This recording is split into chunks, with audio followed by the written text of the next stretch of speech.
time for Nerdgasm. Hey, what's up, guys? Jerry here, aka Barnacules, and I am standing here next to Reinhardt. That's right.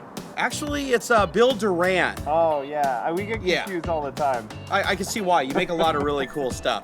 So this is one of the owners of Punished Props. Unfortunately, we don't have the most talented person here that actually designed the helmet. I'm the face of the company. He's the face, the face of the company. Well, what had happened is this all started off as a little bit of a pipe dream for World Maker Faire. Every year I've taken a helmet with me to the World Maker Faire venue with the Ultimaker guys. And the first year it was a Master Chief helmet. The second year it was the Stormtrooper helmet. And this year, with your help, it's the most epic of them all, the Reinhardt helmet from Overwatch. Yeah. So we're going to talk a little bit about what it took to put this thing together, but it started life as a 3D print that came off an Ultimaker and ended as something that's purely majestic, as you can see here. Oh, yeah.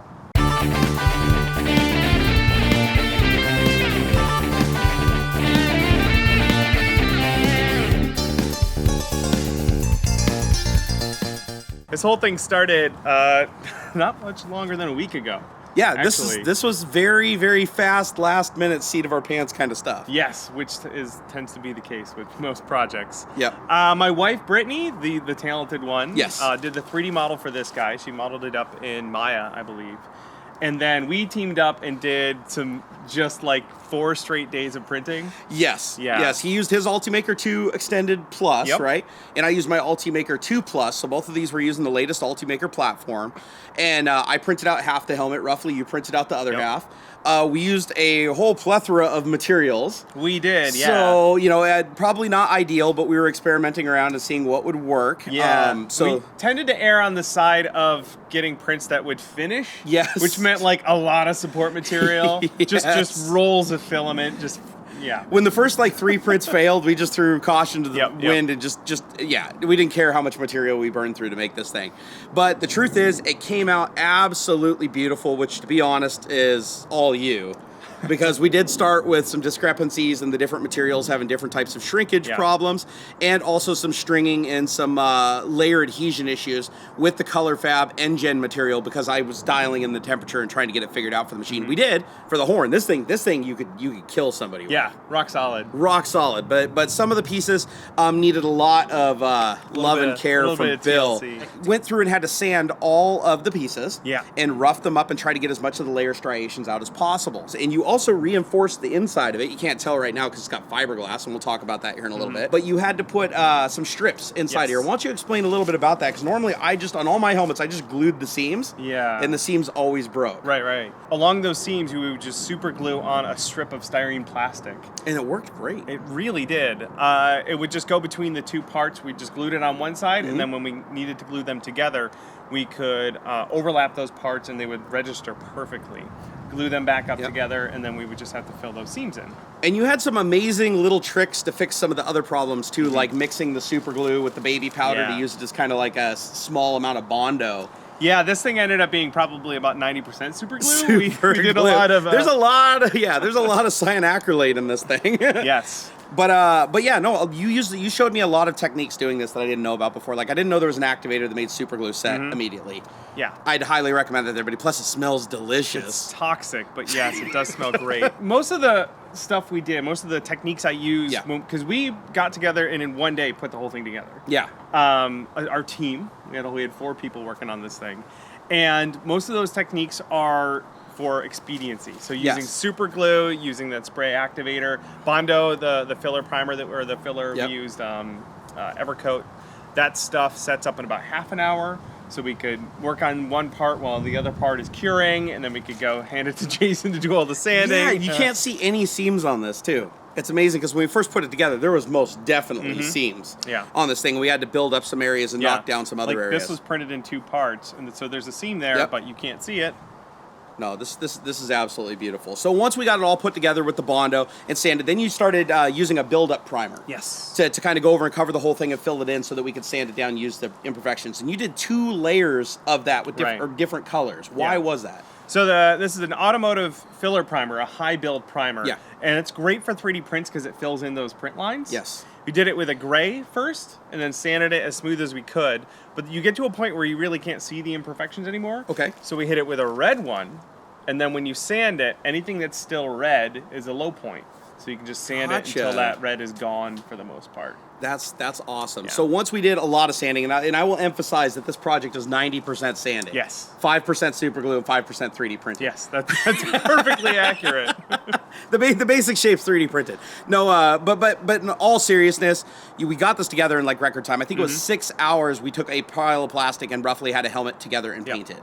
And there was no seams. It was great. You guys can check my Instagram. I'll have a link in the video description that will show all of the different little picture stages of this process that you've also seen in this video, and some of the behind the scenes stuff.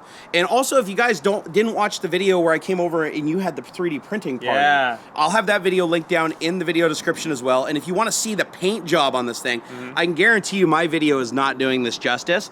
The weathering on this and just the subtle little changes in color and almost like the patina on it look absolutely realistic. And so our buddy Bill here is going to do a video on how that is done. And also, are you going to do a video of the actual modeling of this as well? We might. We'll see how that goes. So just keep an eye in the video description. If they do a video on how to model it, I'll link it. But I highly recommend that you go over and subscribe to Punish Props. They are awesome. As a matter of fact, they've got some books too. Yes, we do. Why don't you go and tell them a little bit about your books? Certainly. We do a lot of foam, armor, and prop making. We have the Foamsmith books out right now, all on punishprops.com, to teach you how to build props and costumes from cheap, lightweight EVA foam. It's awesome, and I got signed copies. Yeah. Although he kind of dissed me on one of them and said I ruined foam prop making. And the sign for this actually says that I ruined it also. We thought that was only fair since my 3D printed parts were far inferior to yours in just about every single way. But for the record, he cheated and used PLA, which is the easiest material on earth to print in. I got to a point where I was like, nope, we're just PLA. And I used a copolymer, which everybody knows can be a little bit tricky, right? That's kind of in between PLA and ABS as far as difficulty. But the end result's fantastic, guys. This will be displayed this weekend at the New York Hall of Science at World Maker Faire on Saturday and Sunday. So if you guys are in the area, I highly recommend that you come by and take a look at this thing in person, because it's a freaking work of art. It's super cool. And I will forever love and cherish this. I have the last attachment here. Ooh, yeah, look at this. We got a removable visor. You can't see through it, but we made it removable so that you can just plunk this in. There you go. All right, let's do this. Plunk it on your noggin. All right. Look at this guy. What do you guys think? What a boss! I just need a sledgehammer. Yeah, you do. That'll be next. So guys, I hope you really enjoyed this video and the process of putting this entire thing together from start to finish. And I really hope that you go over and check out Punished Props. I plan to do a lot more stuff with these guys in the future, mainly because they're far more talented than I think I ever will be. But, you know, always have something to bring to the table. I don't know. Some of you guys, some of you subscribers, maybe? Huh? Come on over. We'll have come on over. That painting video will be up at the same time as this video. Check out how we painted this thing. Come hang out and learn how to make some stuff. It's beautiful. I love all you guys. If you have any questions, leave them down in the comments or come over and tweet me. I am at Barnacules. And this is at Chinbeard. Chinbeard. And you even got at Lady Longshanks, too, the designer. That's the talent. That's the talent that actually designed this. I mean, all he did was paint it. I mean, how hard is that? We've all gone to the shop and used a rattle can before. It's like really not that hard, right? Oh, yeah, it's just a rattle can. My video is 10 minutes of me spray painting it. All right, guys, take it easy. Until next time. See you guys. Reinhardt. He's got a yellow visor. Well, you were a hell of an artist. I tried. And now everybody at World Maker Faire is going to see it. Awesome. Say hi, World Maker Faire. Hello, World Maker Faire. Hey, does that come with a silicone tip? There's your thumbnail right there. It is. You're pretty good with that scalpel there, Dexter. I do have that Dexter kill room. That's for my private collection. We'll fill that in with Bondo and sand it down flush and you'll never know. Yes! Except for the video that we're filming. Once you put foam in there, it'll stay put. I mean, it's... Don't film the coal ball. It's way more flexible. Hey, which side do you think's mine, guys? leave comments down below. Leave comments down below. Right there. Right there. And right there. And right there. Okay, anyways. Keep trying there. Keep trying, Shorty. And we should probably say thank you to Zachariah for doing all the sanding today. Lots of sanding. Lots and lots of sanding. And Andy dropped a piece on the grass. Andy got a bug in the paint job, but it's okay. We were able to recover because we had talented people here. Good job, team. All right. It's a team effort. Let's probably wrap this up. I wonder if it's over the 10-minute limit where I get paid more. Did Brittany put these up here? You could kill a man with this. You could. We printed that with so much infill. 3D printers rule. Yeah. Jerry doesn't know how to high five. Hey guys, I hope you enjoyed this video. Please take a moment and subscribe to my channel. It helps me a lot. Also come over to Twitter. I'm at Barnacules. I'm a real social guy. Also, if you have a couple of minutes, check out some of these many other videos. I made them myself.